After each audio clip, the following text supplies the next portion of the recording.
I was dying on the cold marble floor coughing up blood while my fiancé kissed my best friend right above my shattering body. They had systematically dismantled my life, stealing my family's fortune, my dignity, and finally orchestrating my accidental fall. But destiny has a violently funny sense of humor. When I closed my eyes for the last time, I didn't go to heaven or hell. I woke up on the exact day he was going to propose. This time the script is mine to write. The metallic taste of my own blood is something I will never forget. It was raining heavily the night I died. The massive floor-to-ceiling windows of the penthouse I had paid for rattled with the storm. I was lying at the bottom of the grand staircase, my spine shattered, staring up at the two people I loved most in the world. Julian Vance, the man I was supposed to marry in 3 days, stood at the top of the stairs. His face, usually so warm and full of boyish charm, was a mask of cold, terrifying indifference. Next to him stood Mia Caldwell. Mia, my maid of honor. Mia, the girl I had shared my lunches with since the 5th grade. She wasn't screaming for an ambulance. She was casually adjusting the strap of her silk dress, my silk dress. Is she gone yet? Mia whispered, her voice laced with an eerie calm. If the paramedics get here and she can still talk, the transfer of the Richards Logistics shares will be frozen. Her neck is broken. Mia, Julian replied, stepping over my agonizingly still body. He crouched down, his expensive cologne mixing with the smell of my impending death. It's over, Evelyn. You were a good girl. A sweet, naive, incredibly profitable good girl. But you just couldn't stop snooping into the offshore accounts, could you? I tried to speak, to scream, but only a wet gurgle escaped my lips. They had been draining my family's company for 18 months. They had been sleeping together in the guest room of my own house. And when I confronted them, Julian didn't apologize. He just pushed me. Mia descended the stairs and wrapped her arms around Julian's neck, kissing him deeply while I took my last agonizing breaths. My vision faded to black, swallowed by a vortex of absolute consuming rage. I swore in the dark, silent void that if I had even a fraction of a second to do it over, I would burn their world to ashes. And then I gasped. Air flooded my lungs. I shot up, my hands desperately clawing at my neck, my spine. No pain, no blood, no cold marble. I was sitting in my own bed, tangled in the high thread count sheets of my apartment. The morning sun was pouring through the blinds, casting warm golden stripes across the duvet. My heart was hammering a frantic rhythm against my ribs. I scrambled for my phone on the nightstand. October 14, 2022. I stared at the glowing screen until my eyes burned. 2 years. I had gone back exactly 2 years. My breath caught in my throat as the significance of the date hit me. It was a Friday. Tonight was the night Julian was going to propose to me at Le Petit Oiseau, the most exclusive French restaurant in the city. In my past life, I had worn a white virginal lace dress. I had cried tears of overwhelming joy when he got down on one knee. Mia had been hiding in the VIP booth with a camera, rushing out to pop champagne and hug us both, crying fake tears of happiness. I stumbled out of bed and walked to the full-length mirror. The face staring back at me was younger, free from the stress and exhaustion of the last 2 years of managing my family's crumbling empire. My blue eyes, however, held a darkness that hadn't been there yesterday. My phone buzzed. It was a text from Mia. Babe, don't forget our mani-pedi at 2 p.m. You need to look perfect tonight. A cold smile crept onto my lips. Oh, I would look perfect, but I wouldn't be wearing white. I walked over to my closet and pushed aside the innocent lace dress I had originally chosen. Deep in the back, wrapped in a garment bag, was a fitted blood-red velvet gown with a slit up the thigh. It was daring. It was ruthless. See you soon, Mia, I whispered to the empty room. The naive Evelyn Richards died at the bottom of those stairs. The woman standing in her place was a ghost returning the favor. The atmosphere at Le Petit Oiseau was suffocatingly romantic. Soft jazz floated through the dimly lit dining room, and the scent of truffles and expensive wine filled the air. Julian sat across from me in a tailored charcoal suit, his knee bouncing nervously under the table. You look different tonight, Evelyn, he said, his eyes darting over my red velvet dress. He seemed slightly unnerved. As if he had expected a docile sheep and found a predator sitting across from him. Just felt like making a statement. I replied, taking a slow sip of my Pinot Noir. I casually glanced toward the back of the restaurant. Sure enough, peeking out from behind a velvet curtain of the private alcove was a familiar flash of blonde hair. Mia. Waiting for her cue. Well, you look beautiful, Julian said, reaching across the table to take my hand. I let him hold it, suppressing the violent urge to pull away and shatter my wine glass across his face. I needed to let the play unfold.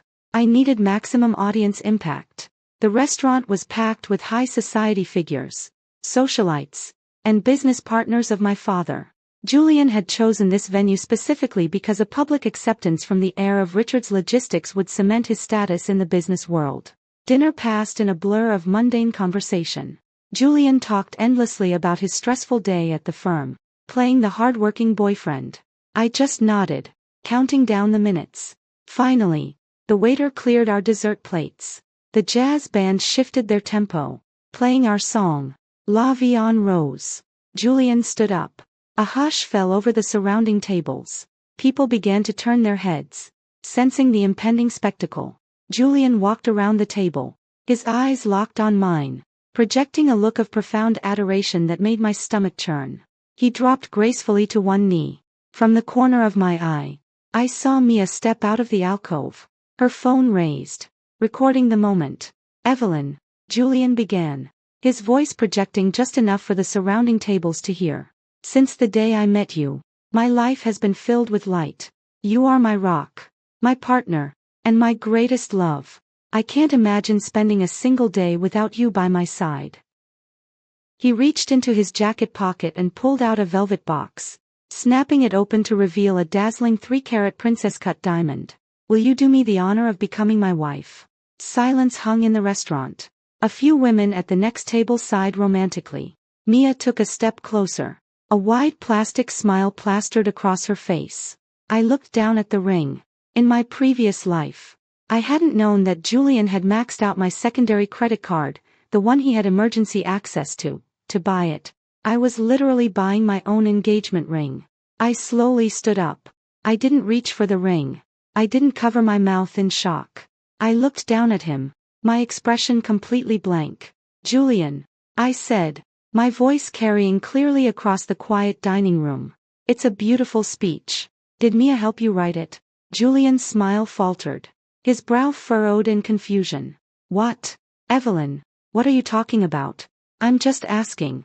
I continued, taking a step to the side, effectively removing myself from the center of the spotlight and framing him perfectly with Mia, who was standing frozen a few feet away. Because she seems incredibly invested in this. In fact, she's so invested. She's been test driving my side of the bed at your downtown apartment every Tuesday and Thursday afternoon for the last 4 months. A collective gasp echoed through the restaurant. The jazz band abruptly stopped playing. Julian went pale. The blood drained from his face so fast he looked like a corpse. He scrambled to his feet. Evelyn, are you crazy? You're making a scene. Have you had too much to drink? I haven't had nearly enough, I said coldly. I reached into my designer clutch and pulled out a stack of glossy 5x7 photographs. I had spent the entire afternoon hiring a private investigator and accessing Julian's cloud drive using the passwords I remembered from the future. I tossed the photos onto our table. They splayed out for everyone to see, grainy but unmistakable shots of Julian and Mia entering his apartment building.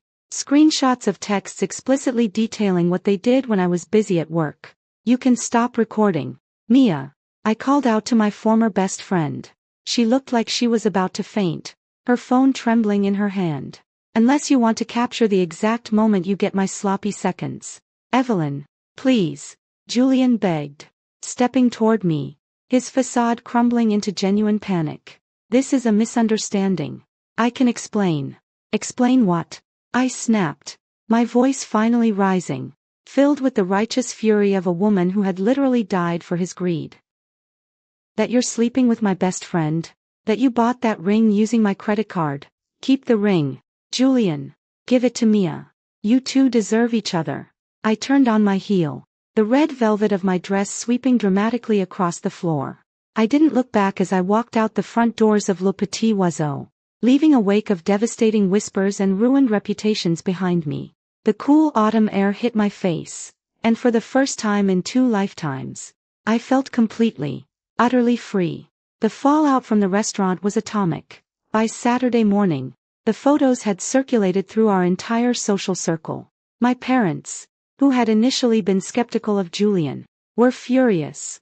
When I sat them down and showed them the early signs of Julian's financial embezzlement at the firm, things I knew to look for this time around, my father immediately fired him and had him escorted from the building by security. Mia was shunned.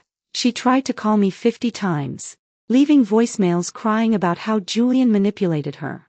I blocked her number. Let them rot together. But I knew Julian. He was a cornered rat now. And cornered rats bite. I needed a fortress. I needed an alliance so impenetrable that Julian couldn't even dream of touching my family's assets again. I needed absolute power. That power came in the form of Alexander Knight. 3 weeks after the disastrous non-proposal, the annual St. Jude's Charity Gala was held at the Plaza Hotel. It was the social event of the season, a mandatory appearance for the city's elite. I arrived alone, wearing a sleek midnight blue silk gown that hugged my curves. The ballroom was a sea of diamonds, champagne, and calculating glances. I knew Julian would be here. He had secured an invitation through a distant uncle, desperately trying to network and save his plunging career. I spotted him near the ice sculpture, looking haggard, arguing in hushed tones with Mia, who looked thoroughly miserable in a cheap dress. I ignored them and scanned the room for my target. There he was. Alexander Knight stood by the grand pillars near the balcony, nursing a glass of bourbon. At 32, he was the self-made billionaire CEO of Knight Enterprises, a titan in the tech industry. He was tall, over 6'2", with broad shoulders, sharp aristocratic features, and piercing slate-gray eyes that always seemed to be calculating the exact worth of everything around him. In my past life, Alexander had been a ghost in my periphery. We had grown up in the same circles. And he had always been unusually attentive to me. A month before my death, he had confronted me at a party, explicitly warning me that Julian was siphoning money from my trust. I had defended Julian. I had called Alexander jealous and cruel. I owed the man an apology, and I needed a husband. I took a deep breath, grabbed a flute of champagne from a passing tray, and glided across the ballroom toward him. As I approached, several people stepped out of my way. My reputation as the Ice Queen who publicly destroyed her fiancé preceded me. Alexander saw me coming. He didn't smile, but his eyes tracked my every movement, dark and unreadable. "Mr. Knight," I said, stopping a polite distance away. "Ms. Richards," he replied. His voice was a deep, resonant baritone that sent an unexpected shiver down my spine. "I must say, midnight blue suits you much better than the white lace you used to favor." I smiled wryly. He missed nothing. "I've decided to retire the innocent act. It was bad for my health." "So I heard," Alexander said, taking a slow sip of his bourbon. "Your performance at Le Petit Oiseau is still the main topic of conversation at my board meetings. It was ruthless, efficient, and beautifully executed. I consider that high praise coming from you, Alexander." I took a step closer, dropping the formalities. The air between us crackled with a sudden electric tension. "I owe you an apology." One dark eyebrow arched elegantly. "For what?" "For not listening to you," I admitted softly, looking directly into his stormy eyes. "You told me Julian was a snake. You tried to warn me about the trust fund. I was blind, and I pushed you away. You were right." Alexander's expression softened just a fraction. He set his glass down on a nearby table and closed the distance between us. He was so close I could smell his cologne, cedarwood and bergamot. "You don't owe me an apology, Evelyn. You just needed to open your eyes. I'm glad you did before he dragged you down with him." "He's still trying," I said, my tone hardening. I glanced across the room. Julian was staring at us, his face twisted in jealous rage. My father cut him off. "But Julian has copies of internal documents. He's trying to leverage a hostile buyout of a subsidiary company using backdoor investors to get back at us." I need to block him permanently. And how do you plan to do that? Alexander asked, leaning in slightly. By merging the Richards estate with a larger, untouchable entity. By locking my shares in an ironclad marital trust. I looked back up at him, my heart pounding in my chest. This was the gamble. I need a husband. Alexander. On paper. A strategic alliance.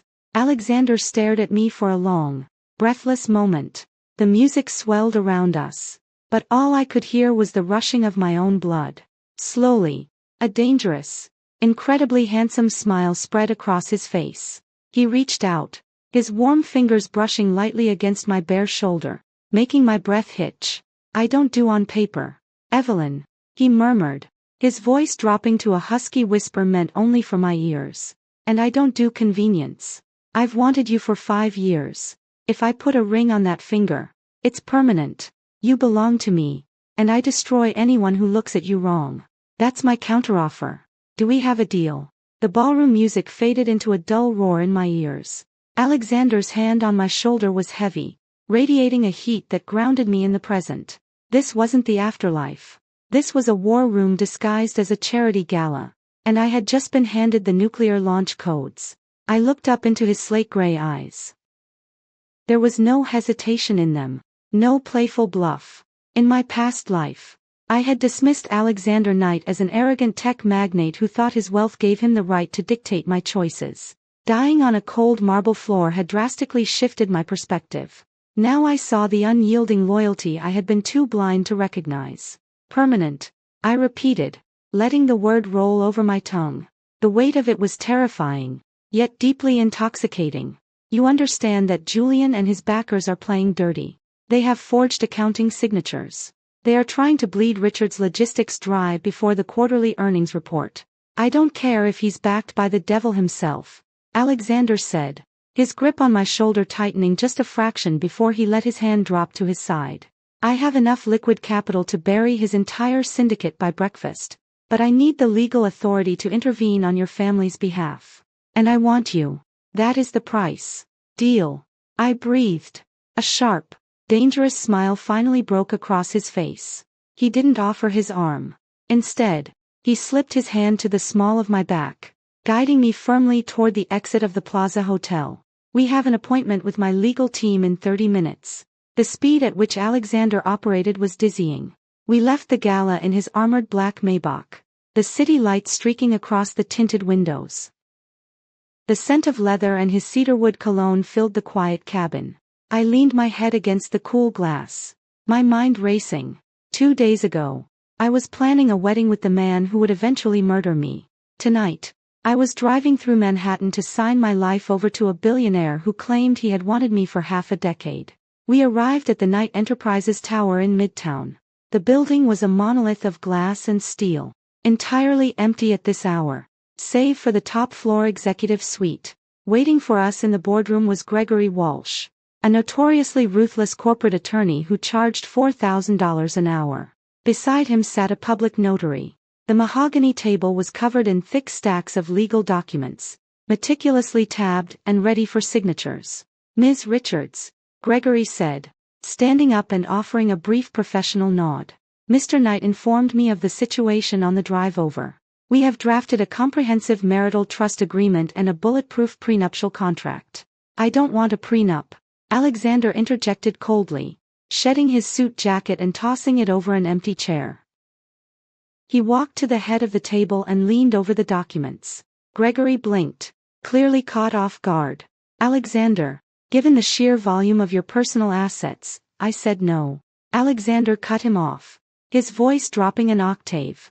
The trust merges our voting shares in Richard's Logistics and Knight Enterprises into a single impenetrable block. That is all we need to execute the block on Julian Vance. Everything else is shared. Draw it up. I stared at Alexander.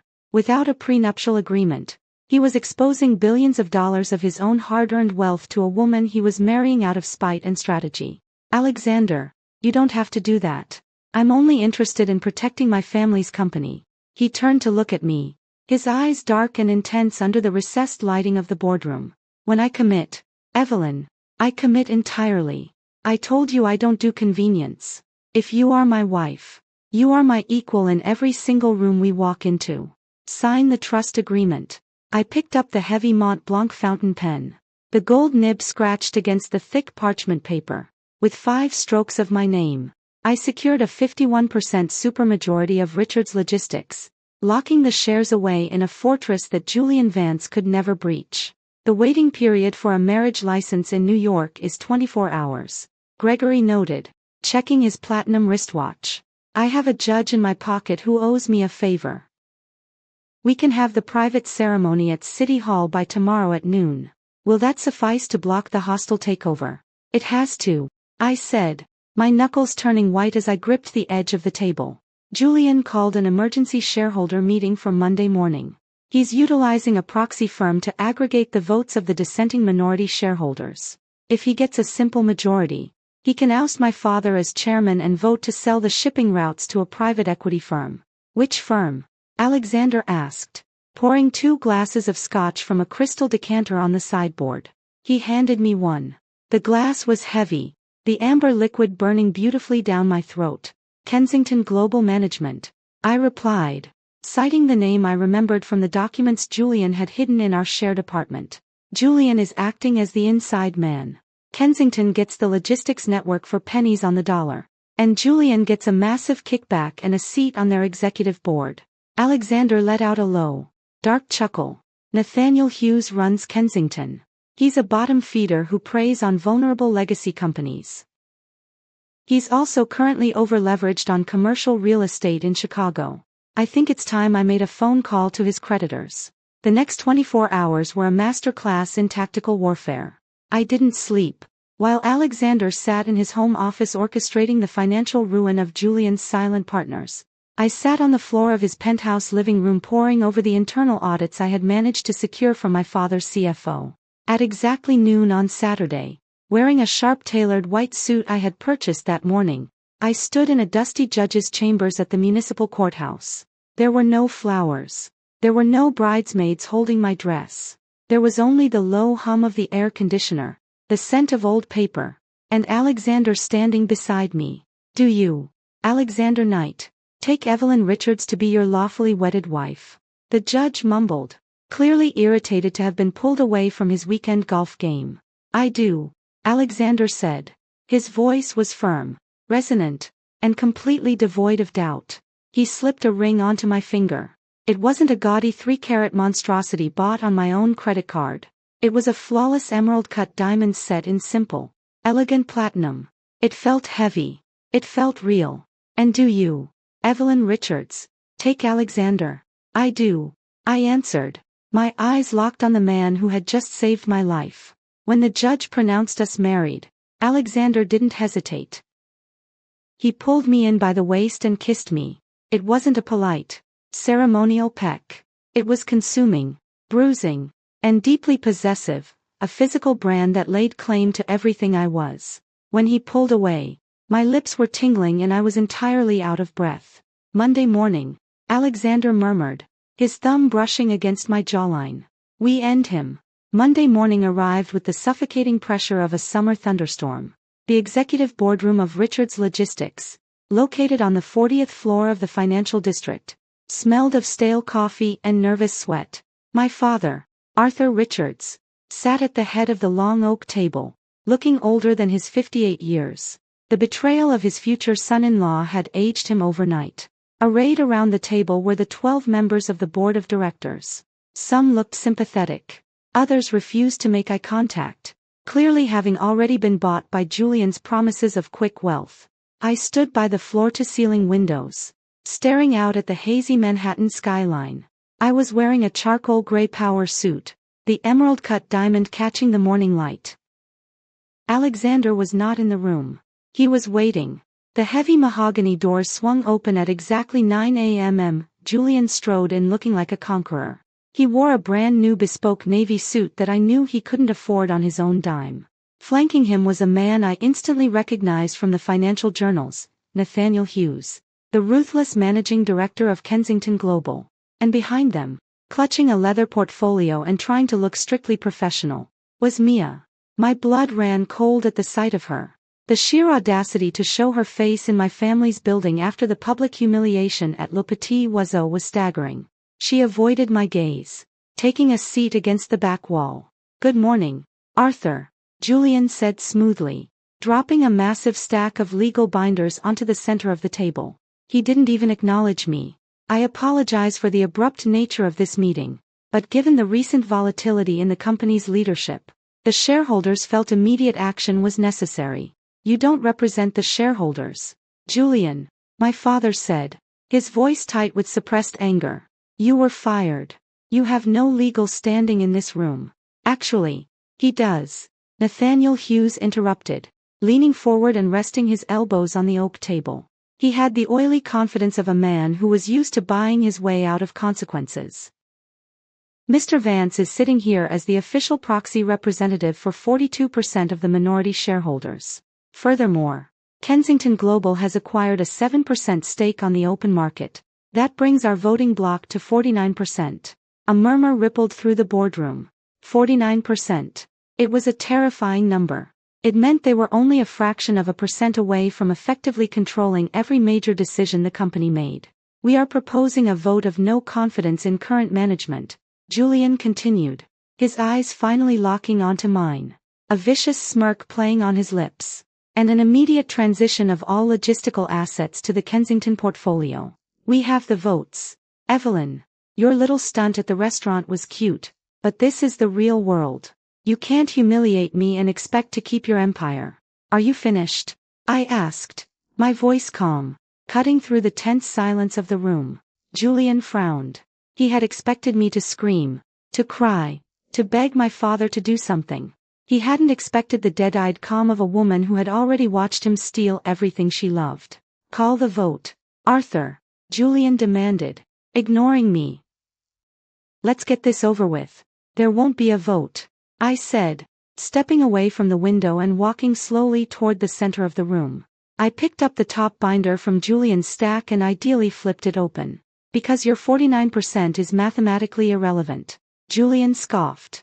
"You don't have the capital to buy back the minority shares. Evelyn, I checked the company ledgers before you fired me. You're tapped out." "I didn't buy them," I replied softly. I looked at the heavy oak doors at the back of the room and gave a slight nod. The doors opened, and the air in the room seemed to physically drop 10 degrees. Alexander Knight walked in. He moved with the predatory grace of a man entirely in his element. He wore a black suit with a crisp white shirt, no tie, looking utterly relaxed as he surveyed the terrified executives around the table. Two massive men in dark suits, his private security, took up positions by the doors. "What the hell is this?" Nathaniel Hughes demanded, standing up. "This is a closed boardroom. Mr. Knight has no business here." Alexander ignored him. He walked directly to my side, slipping his arm around my waist in a gesture so casually possessive it made Julian visibly flinch.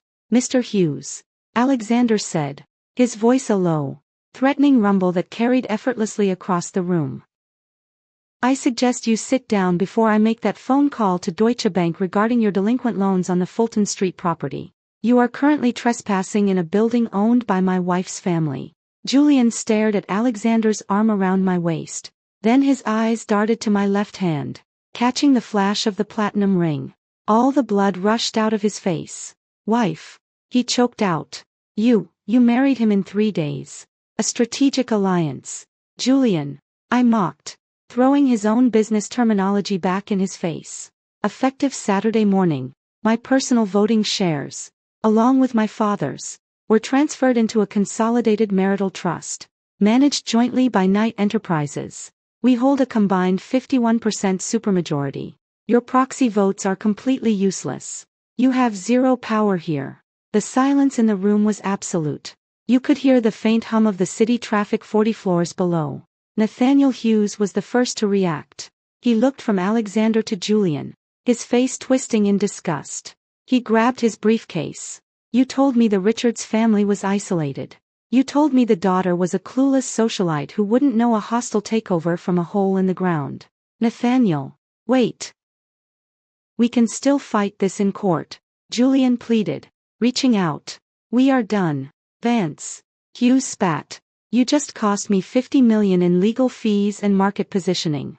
If you ever contact my firm again, I will have you physically thrown out. He stormed past Alexander's security guards and out the door. Julian stood frozen, his grand scheme collapsing into dust in less than 5 minutes. He looked at me, his eyes wide with a mixture of shock and burgeoning panic. Evelyn, you can't do this. I dedicated 2 years of my life to this company. You dedicated 2 years to robbing us blind. My father finally spoke, his voice booming with reclaimed authority. Security is on its way up. Julian, you have 2 minutes to collect your trash and vacate the premises. Mia had pressed herself flat against the back wall, trying to make herself invisible. She was shaking. As for you, Julian, Alexander spoke up, his voice dangerously soft. He reached into his breast pocket and pulled out a single sheet of paper, sliding it across the oak table. I took the liberty of looking into how you managed to hire Kensington Global. You took out a massive personal loan against your future earnings to grease the wheels, didn't you? Julian stared at the paper, his hands trembling.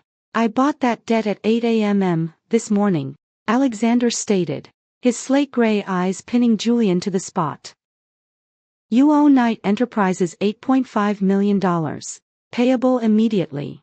Since you are currently unemployed and unemployable in this city, I will be seizing your assets, your downtown apartment, your cars, your bank accounts. By tomorrow morning, you won't even own the bespoke suit you are standing in. I watched Julian's knees actually buckle. He grabbed the back of a leather chair to keep from hitting the floor.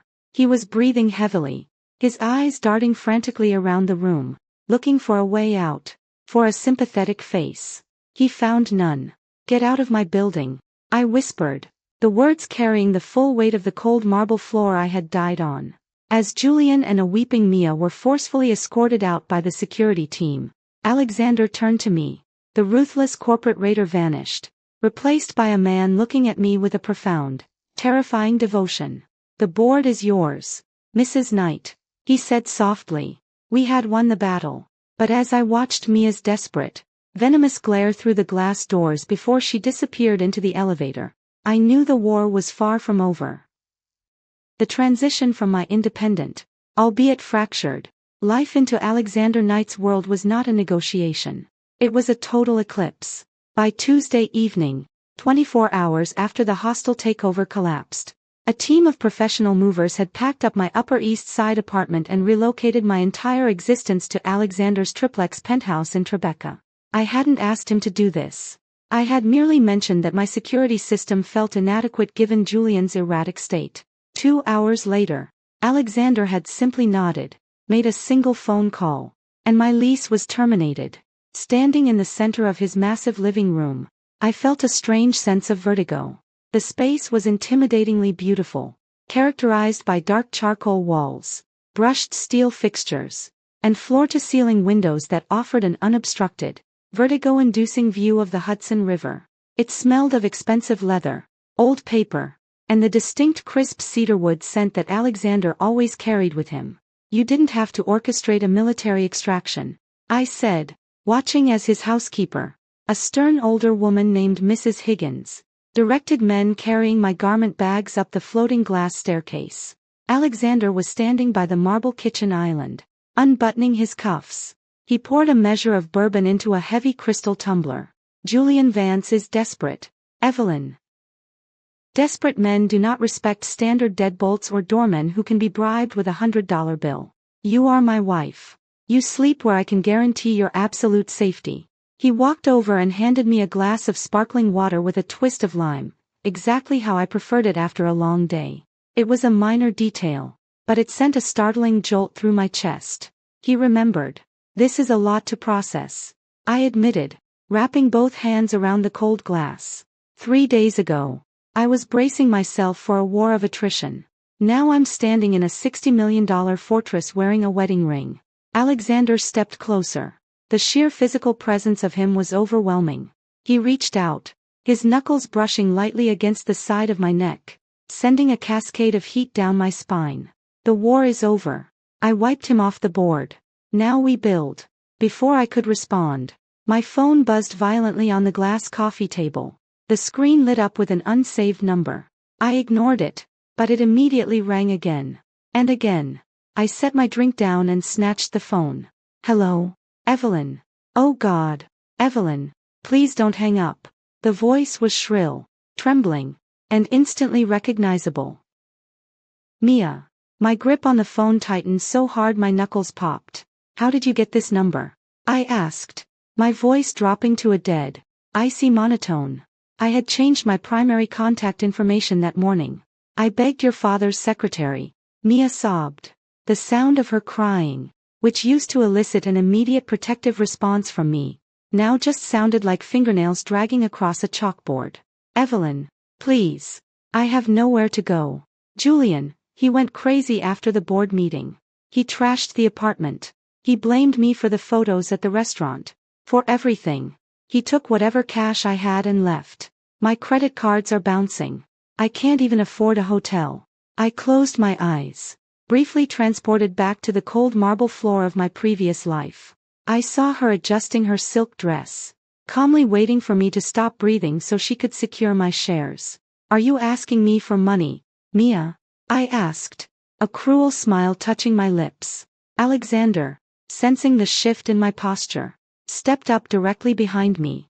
I could feel the solid heat of his chest against my back. He didn't interrupt, but his presence was a heavy, silent anchor. I'm asking for my best friend, Mia wailed, leaning fully into the victim narrative. I was manipulated. Evelyn. You know Julian. He gaslit me. He made me think you didn't love him, that you were entirely obsessed with work. I made a terrible mistake, but I'm homeless. Please. Just let me stay in your guest room for a few days until I figure things out. The sheer unadulterated audacity of the request left me momentarily speechless. She wanted to sleep in my guest room. Again. Mia, listen to me very carefully. I said, enunciating every syllable. If you ever approach my family, my company, or contact me again, I will not just block your number. I will have Alexander's legal team bury you in so many civil suits for corporate espionage and emotional distress that you will be paying legal fees until you are 80. You are dead to me. Evelyn, you can't be this cold. I hung up. I dropped the phone back onto the coffee table and took a long, shuddering breath. The anger was a living thing inside my chest, hot and sharp. Alexander's arm slid around my waist from behind, pulling my back flush against his chest. He rested his chin on the top of my head. Bennett traced the call. He murmured, referring to his head of security. She's at a diner in Queens. Do you want me to have her removed from the city? No. I whispered, leaning into his solid frame. Let her stay in the city. Let her watch me thrive from the gutter. It's exactly what she deserves. Ruthless. Alexander noted, pressing a soft kiss to my hair. I approve. For the next 2 weeks, my life settled into a new, exhilarating rhythm. At the office, I was unstoppable. With the 49% voting bloc shattered, my father and I purged the executive suite, firing anyone who had aligned with Julian. I stepped into the role of Chief Operating Officer, implementing the digital infrastructure upgrades I had learned were crucial during my past timeline. And at home, the lines between a strategic alliance and a real marriage rapidly dissolved. Alexander was entirely uncompromising in his affection. We ate breakfast together every morning, reading the financial papers in comfortable silence. At night, we drank scotch by the fire, dissecting global markets and corporate strategy. He treated my intellect as an equal, something Julian had always patronized. But beneath the surface of our domestic peace, the shadow of Julian Vance still lingered. He had gone completely off the grid. Alexander's team had seized his assets, emptying his bank accounts to settle the debt. But the man himself had vanished. A cornered rat always finds the darkest place to hide before it bites. The ambush happened on a Thursday night, the air thick with the suffocating humidity of an impending thunderstorm. I had stayed late at the Richards Logistics Tower to finalize the quarterly payroll audits. The building was mostly empty. The daytime hum of hundreds of employees replaced by the sterile hum of the air conditioning. Alexander had a dinner meeting with foreign investors in Midtown, but he had insisted that Bennett, his massive, silent head of security, wait for me in the lobby. I packed my laptop into my leather briefcase, turned off the office lights, and took the private executive elevator down to the underground parking garage. The plan was to meet Bennett by the main security desk on the ground floor, but I needed to retrieve a specific file box from the trunk of my reserved company car on level B2 first. The elevator doors chimed and slid open to the dimly lit expanse of the concrete garage. The air down here tasted of stale exhaust fumes and damp earth. My heels clicked sharply against the pavement, echoing uncomfortably in the vast hollow space. I reached my car, unlocked the trunk with my fob, and leaned in to grab the file box. "You really think you can just take it all, don't you?" The voice came from the shadows behind a concrete pillar. It was slurred, thick with alcohol and venom. I froze. The hairs on the back of my neck stood up. My heart slammed against my ribs with the force of a battering ram. Slowly, I turned around. Julian stepped into the pale, flickering light of an overhead fluorescent bulb. He looked terrible. The polished, bespoke golden boy was gone. He was wearing a wrinkled shirt that looked like it hadn't been washed in days. He had a rough, patchy beard, and his eyes were bloodshot, sunken deep into his skull, burning with a feverish, manic hatred. "Julian," I said, keeping my voice as steady as possible, while subtly reaching my hand back toward the panic button on my key fob. "You are trespassing. You need to leave before I call security." "Security?" He laughed, a harsh grating sound that bounced off the concrete walls. "I know the patrol routes, Evelyn. They're on the upper levels for another 10 minutes. By the time they get down here, we'll be done talking." He took a step toward me. The metallic scent of blood and rain from my previous life suddenly assaulted my senses. My spine ached with a phantom crippling pain. The trauma of my death threatened to paralyze me, rooting my feet to the concrete. "No," I told myself, biting the inside of my cheek hard enough to taste copper. "You are not that girl anymore. You are not bleeding on the stairs. We have nothing to talk about," I stated, standing up straight, refusing to cower against the bumper of my car. "You stole from my family. You slept with my best friend. You tried to orchestrate a hostile takeover. You played a dangerous game, Julian. And you lost. Accept it. I lost because you cheated." He screamed, spit flying from his lips. He lunged forward, closing the distance between us with terrifying speed. He grabbed my shoulders and slammed me back against the trunk of the car. The impact knocked the wind out of me. The file box crashed to the floor, papers scattering across the greasy concrete. "You went behind my back and married a billionaire just to cut me out," Julian snarled, his face inches from mine, his breath reeking of cheap whiskey and desperation. His fingers dug painfully into my collarbones. "You owe me, Evelyn. I gave you 2 years. I made you look good. I deserve half of that company. You deserve a prison cell." I choked out, pushing back against his chest with both hands. "Let go of me. I'm going to ruin you," he hissed, his grip tightening. He pulled one hand back, curling it into a fist. "I'm going to smash that perfect face of yours until Alexander Knight doesn't even want to look at." A shadow moved with violent blinding speed from the perimeter of the garage. Before Julian could swing, a massive hand clamped down on the back of his neck. The force was so absolute that Julian was physically lifted off his feet and hurled backward like a rag doll. He crashed into the side of the adjacent concrete pillar with a sickening crunch, groaning as he crumpled to the floor. Bennett stood there, smoothing his dark tie. He didn't even look out of breath. A second later, the screech of heavy tires echoed through the garage. Alexander's black Maybach tore around the corner, coming to a violent halt just feet away from us. The back door flew open before the car had even fully stopped. Alexander stepped out. I had seen Alexander ruthless in boardrooms. I had seen him cold and calculating. But I had never seen him like this. The aura radiating off him was pure unfiltered violence. His slate-gray eyes were black with rage.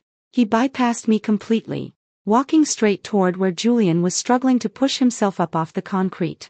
"Alexander," I gasped, finding my breath. He didn't stop. He reached down, grabbed Julian by the collar of his ruined shirt, and hauled him to his feet, slamming him back against the pillar. Julian whimpered, a pathetic high-pitched sound of pure terror. "I warned you." Alexander's voice was a terrifyingly quiet whisper that somehow filled the entire garage. I took your money. I took your reputation. I left you breathing as a courtesy to my wife. And you decided to touch her. Please. Julian begged. Blood trickling from his nose where he had hit the concrete. Please. Knight. I'm sorry. I was just. Alexander's fist connected with Julian's stomach. The sound was a dull, heavy thud. Julian instantly folded in half, vomiting a mixture of bile and whiskey onto the garage floor. Alexander let him drop in a heap. He turned around and walked back to me. The murderous rage in his eyes instantly dissolved into frantic concern as his hands framed my face, his thumbs brushing over my cheekbones, checking for injuries. Did he hurt you? Evelyn, look at me. Are you hurt? I'm fine. I breathed, my hands coming up to grip his wrists. The adrenaline was finally crashing, leaving me trembling. I'm okay. Bennett got him. Alexander pulled me into his chest, burying his face in my neck, holding me so tightly my ribs ached. I tracked your phone, he muttered against my skin. When you didn't meet Bennett in the lobby, I knew something was wrong. If I had been 2 minutes later, you weren't, I said softly, wrapping my arms around his waist. You were right on time. Behind us, a convoy of police cruisers came screaming down the garage ramp, their red and blue lights painting the concrete walls in chaotic flashes. Bennett had called it in the moment he engaged. Alexander pulled back, keeping one arm securely around my waist. He looked down at Julian, who was being hauled to his feet and handcuffed by 2 NYPD officers. Take him to the first precinct. Alexander ordered the arresting officer, his voice returning to its usual commanding chill. Charge him with assault, trespassing, and attempted extortion. My legal team will be filing the paperwork for the embezzlement charges by midnight. He doesn't see bail. Julian looked at me over the roof of the squad car as they pushed his head down. There was no rage left in his eyes, only the hollow, devastating realization that his life was completely, irrevocably over. I didn't feel pity. I didn't feel triumph. I just felt clean. As the police cars pulled away, taking the last ghost of my past life with them, Alexander took my hand. His grip was warm, solid, and unfailing. Let's go home, Mrs. Knight, he said softly. Yes, I agreed, leaning against his shoulder as we walked toward his waiting car. Let's go home. The fluorescent lights of the Manhattan Criminal Court, operating under the strict jurisdiction of the Southern District of New York, hummed with a sterile, unforgiving buzz. It was a Tuesday morning, exactly 3 months after the incident in the underground parking garage. The air in the courtroom smelled of lemon floor wax, damp wool from the winter coats of the gallery, and the sharp, undeniable scent of institutional fear. I sat in the second row of the heavy oak pews, my posture rigidly straight. I was wearing a tailored black Saint Laurent blazer, a subtle nod to a funeral, because today, I was burying the last remnants of Julian Vance. Alexander sat beside me, his solid warmth radiating through the sleeve of his custom charcoal suit. He didn't hold my hand. We were in public, a theater of law and order, and he knew I didn't need to be coddled. I needed to witness this. The heavy wooden door beside the judge's bench swung open, and a court officer led Julian into the room. A collective murmur rippled through the reporters seated in the back. The man who shuffled to the defendant's table was completely unrecognizable from the charismatic, bespoke-suited executive I had once agreed to marry. Julian was wearing the standard-issue scratchy beige uniform of a Rikers Island inmate. His hair was cropped short and uneven. He had lost at least 15 pounds, his cheekbones jutting out sharply above a pale, sunken jaw. The metallic clinking of the handcuffs chained to his waist echoed off the high plaster ceilings. When he took his seat, his eyes frantically scanned the gallery until they locked onto mine. There was no defiance left in him. The manic rage from the parking garage had been completely extinguished, replaced by the hollow, vacant stare of a man who finally understood he was at the absolute bottom of the food chain. His defense attorney, an overworked public defender who looked like he hadn't slept in a week, frantically shuffled through a stack of manila folders. All rise. The bailiff barked. Judge Rosalind Carter, a woman known for her zero-tolerance policy on white-collar crime, took the bench. The proceedings moved with brutal mechanical efficiency. Alexander's legal team had not just handed the prosecution a case. They had handed them a fully assembled guillotine. The assistant district attorney laid out the charges methodically. First came the assault and attempted extortion from the garage incident. Then came the devastating financial crimes. Investigators from the Securities and Exchange Commission had spent the last 90 days tearing through Julian's digital footprint. They traced the forged signatures on Richard's logistics letterheads, the unauthorized wire transfers hidden in encrypted offshore accounts in the Cayman Islands, and the massive kickback agreement he had signed with Kensington Global. But the real twist, the one that made the courtroom hold its breath, came when the prosecution addressed the co-conspirator. "Your Honor," the prosecutor stated, adjusting his glasses. "In exchange for a reduction in the sentencing recommendation, the defendant has provided comprehensive audio and digital evidence directly implicating Mia Caldwell as an active accomplice in the embezzlement of Richard's logistics funds." I felt a cold, sharp smile touch the corners of my mouth. I leaned forward slightly. Julian was selling Mia out to shave a few years off his sentence.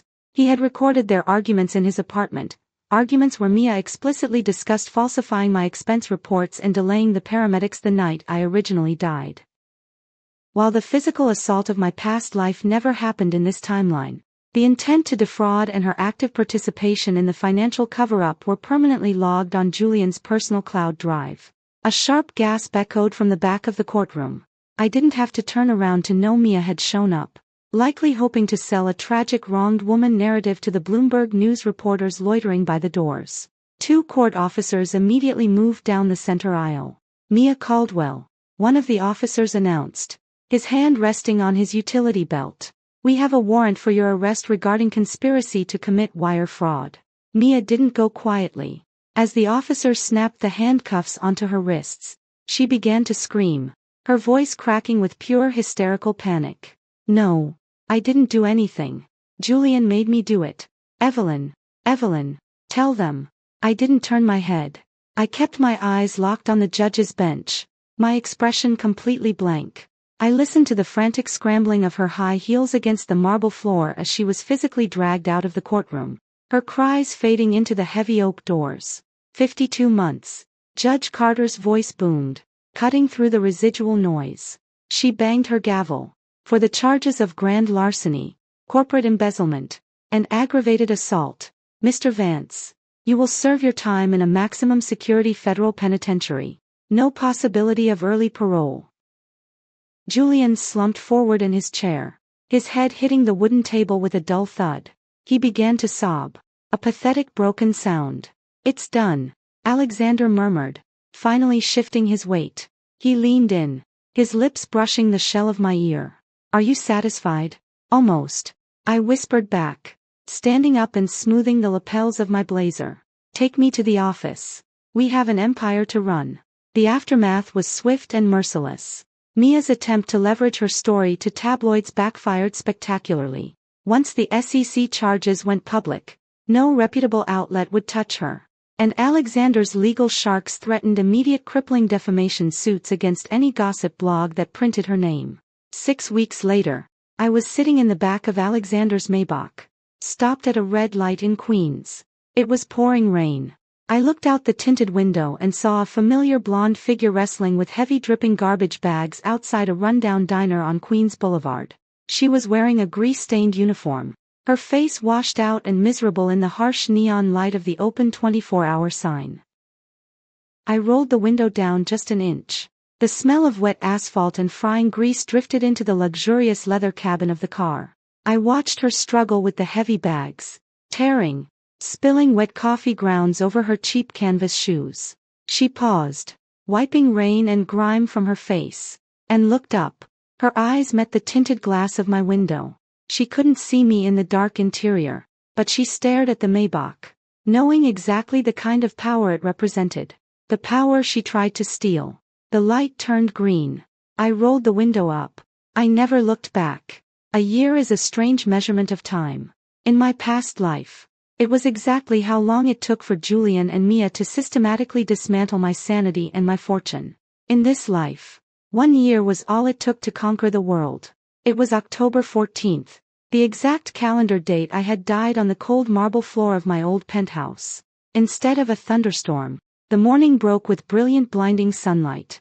I was standing on the expansive teak balcony of the new estate Alexander and I had purchased in the Hamptons. The crisp salt-laced breeze off the Atlantic Ocean whipped my loose hair around my face. I gripped the thick glass railing, breathing in the cold air, feeling the steady undeniable thrum of my own heartbeat. I was alive. I was 28 years old. And I was holding the absolute zenith of corporate power. 3 months ago, Richards Logistics and Knight Enterprises had finalized an unprecedented merger, creating a global supply chain network powered by Alexander's advanced AI routing algorithms and my family's century-old maritime fleet. We had stood together on the balcony of the New York Stock Exchange, the heavy brass gavel cold in my hand, and rang the opening bell as Richards Knight Global went public. The stock price surged 30% in the first 4 hours. "You're out here early."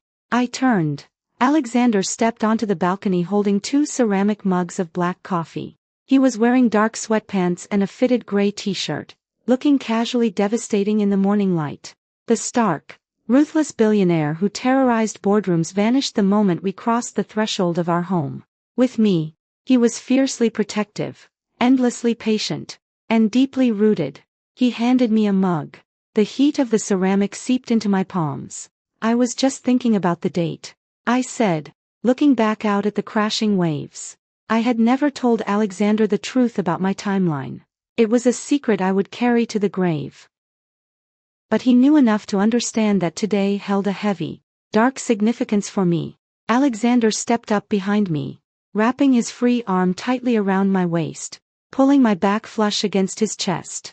He rested his chin on my shoulder, his slate-gray eyes tracking the horizon. "We survived the trenches," he said quietly, his voice a deep resonant rumble against my spine. "Whatever ghosts you're fighting today, Evelyn, they don't live here. They can't touch you." "I know." I leaned my head back against him, closing my eyes. The trauma of the fall, the phantom taste of blood, the crushing betrayal. It had taken months of therapy and sleepless nights to untangle the knot of my past life. But standing here, anchored by the weight of Alexander's arm and the platinum ring on my left hand, the memories finally felt distant. Like a movie I had watched a long time ago. "The board wants you to take the CEO position of the European division," Alexander mentioned smoothly, shifting the conversation to the present. "My father-in-law officially endorsed the motion yesterday afternoon. They need a vote by Tuesday." I opened my eyes. A slow, dangerous smile spreading across my lips. "And what does my husband think?" "Your husband thinks you should demand a 20% increase in stock options before you accept," Alexander replied, pressing a warm kiss to my temple. "Never leave money on the table when you have the upper hand." I laughed. A bright, clear sound that startled a seagull off the railing. "I didn't marry a savior. I didn't want one. I married a partner who recognized the violence and the ambition inside me and decided to build an empire alongside it. Julian had wanted me small, naive, and easily managed. He wanted a victim. Alexander demanded a queen." I turned around in his arms, resting my hands flat against his chest. I looked up into the stormy gray eyes of the man who had always loved me, even when I was too blind to see it. "Let's draft the counteroffer," I said. Alexander smiled. That rare, predatory grin that meant he was ready to go to war for me. He took the coffee mug from my hand, set it on the small table nearby, and pulled me in for a deep, claiming kiss. The naive girl who bought her own engagement ring and died trusting a traitor was gone forever. From the ashes of her shattered spine, a titan was born. I had rewritten the script of my own destruction, taking the pen from the hands of my murderers and using it to sign their prison sentences. I had been given a second chance at life. And I didn't just survive it. I conquered it.